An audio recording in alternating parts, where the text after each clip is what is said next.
Thomas Edison નામ સાંભળતા જ મગજમાં શું આવે? એક મહાન શોધક, બરાબર ને? પણ શું કોઈને ખબર છે કે એમનામાં છુપાયેલા વૈજ્ઞાનિકની પહેલી ઝલક ક્યારે જોવા મળી? આજે આપણે એમના બાળપણની એક એવી જ બહુ ઓછી જાણીતી વાર્તા સાંભળવા જઈ રહ્યા છીએ. એક એવી વાર્તા જેણે એમના ભવિષ્યનો પાયો નાખ્યો. હવે આ સવાલ સાંભળીને થોડું અજીબ લાગશે. મરઘીના ઈંડા અને ઇલેક્ટ્રિક બલ્બ, આ બંનેને શું લેવા દેવા? પણ માનશો નહીં, આ બંને વચ્ચે એક ઊંડો સંબંધ છે. અને એ સંબંધ છુપાયેલો છે થોમસ એડિસનના બાળપણના એક બહુ જ મજેદાર કિસ્સામાં. તો ચાલો એ કિસ્સો શું છે એ જાણીએ. તો આપણી વાર્તાનો પહેલો ભાગ, એક વૈજ્ઞાનિકનું બાળપણ. આપણે વાત કરી રહ્યા છે એ સમયની જ્યારે થોમસ એડિસન દુનિયા માટે માત્ર એક સામાન્ય જિજ્ઞાસુ બાળક હતા. કોઈને ખબર નહોતી કે આ છોકરો શું કમાલ કરવાનો છે. પણ એમની અંદરનો વૈજ્ઞાનિક એ તો ક્યારનોય સવાલો પૂછવા માંડ્યો હતો. આ બધી વાતની શરૂઆત થઈ એક બહુ જ સીધા-સાદા પણ ઊંડા સવાલથી. એક દિવસ નાના થોમસે એમની મમ્મીને પૂછ્યું, "મમ્મી, આ મરઘીના બચ્ચા આવે છે ક્યાંથી?" બસ આટલો જ સવાલ. પણ આ સવાલ એમના એ વૈજ્ઞાનિક મગજની પહેલી ઝલક હતી, જે દરેક વસ્તુના મૂળ સુધી પહોંચવા માંગતું હતું. હવે અહીંથી જ આખી વાત રસપ્રદ બને છે. જુઓ, એમની મમ્મીએ આ સવાલને એમ જ હવામાં ઉડાવી ન દીધો. એમણે થોમસને એકદમ વૈજ્ઞાનિક રીતે સમજાવ્યું કે જો મરઘી ઈંડા પર બેસે, એને ગરમી આપે અને પછી એ ગરમીથી ઈંડાની અંદર ધીમે ધીમે બચ્ચું બને છે. હવે આટલો સીધો અને સાચો જવાબ મળ્યા પછી શું થયું? થોમસની જિજ્ઞાસા શાંત થવાને બદલે ઉલટાની વધી ગઈ. અને પછી જે થયું એની તો કોઈએ કલ્પના પણ નહોતી કરી. મમ્મી પાસેથી આ જવાબ મળ્યો એના બીજા જ દિવસે નાનો થોમસ અચાનક ગાયબ. કલાકો સુધી ઘરમાં ક્યાંય દેખાયો જ નહીં. હવે સમજી શકાય છે કે આખો પરિવાર કેટલો ચિંતામાં આવી ગયો હશે. આટલો નાનો છોકરો આખરે ગયો ક્યાં? ઘણી શોધખોળ પછી આખરે એના પપ્પાએ એને ઘરના પાછળના વાડામાં શોધી કાઢ્યો. અને ખબર છે શું કરી રહ્યો હતો? એ ઈંડાના એક મોટા ઢગલા પર બેઠો હતો. એને એમ કે હું પણ મરઘીની જેમ ઈંડા પર બેસીશ તો એમાંથી બચ્ચા નીકળશે. આ જ તો હતા થોમસ એડિસન. એ માત્ર વાતો સાંભળીને માની લેનારાઓમાંથી નહોતા. ના, એમને તો બધું જ જાતે કરી જોવું હતું. પ્રયોગ કરીને સત્યને સમજવું હતું. બીજો ભાગ, શાળાનો સંઘર્ષ. હવે આ પ્રયોગ કરવાની અને સવાલો પૂછવાની આદત ઘરમાં તો બરાબર હતી. પણ જ્યારે આ આદત લઈને એડિસન શાળાના શિસ્તબદ્ધ વાતાવરણમાં પહોંચ્યા, ત્યારે સમજો કે બધું બદલાઈ ગયું. ત્યાં આ એક મોટો પડકાર બની ગયો. તો મૂળ સમસ્યા શું હતી? જુઓ, એક બાજુ હતો થોમસ, જેના મગજમાં હંમેશા સવાલો ઉછળતા રહેતા, અને બીજી બાજુ હતા એના શિક્ષકો, જેમને શું જોઈતું હતું કે વિદ્યાર્થીઓ બસ ચૂપચાપ બેસે અને અમે જે કહીએ એ સાંભળે. એટલે થોમસની શીખવાની રીત અને શાળાની પદ્ધતિ, એ બંને વચ્ચે જમીન આસમાનનો ફરક હતો.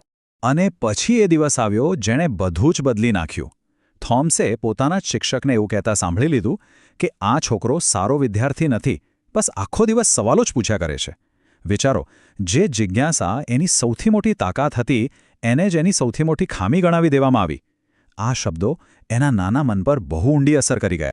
એનું દિલ તૂટી ગયો. બસ એણે પોતાની ટોપી અને કોટ લીધા અને એક પણ શબ્દ બોલ્યા વગર સીધો ઘરે જ ચાલ્યો ગયો. મનમાં નક્કી કરી લીધું કે હવે એ એવી શાળામાં પાછો પગ નહીં મૂકે જ્યાં એના સવાલોની કોઈ કિંમત જ નથી. અને આ જ નિર્ણય એના જીવનનો સૌથી મોટો ટર્નિંગ પોઈન્ટ સાબિત થયો.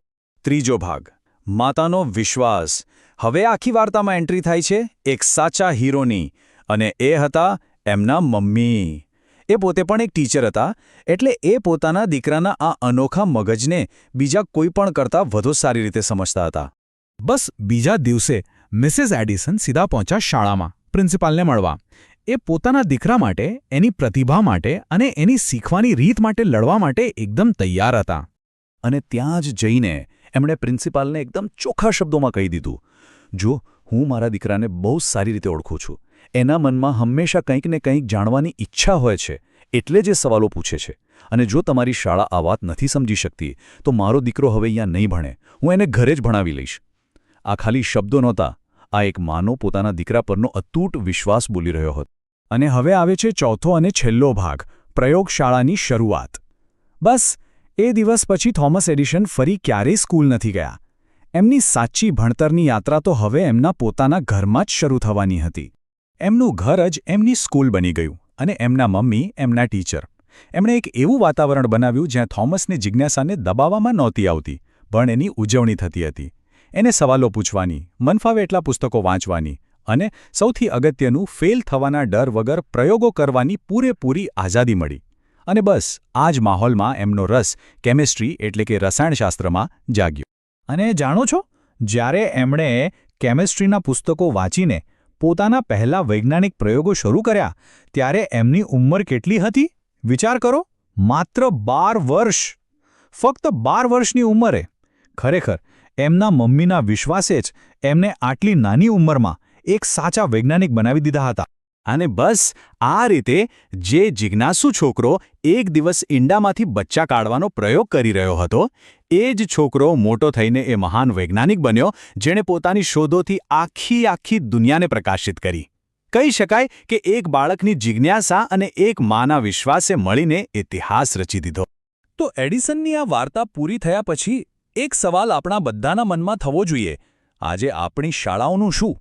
શું આપણી શિક્ષણ પદ્ધતિ બાળકોના મનમાં ઉઠતી આ કુદરતી જિજ્ઞાસાને પ્રોત્સાહન આપે છે?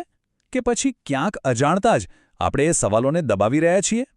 આના પર વિચારવું ખરેખર બહુ જરૂરી છે.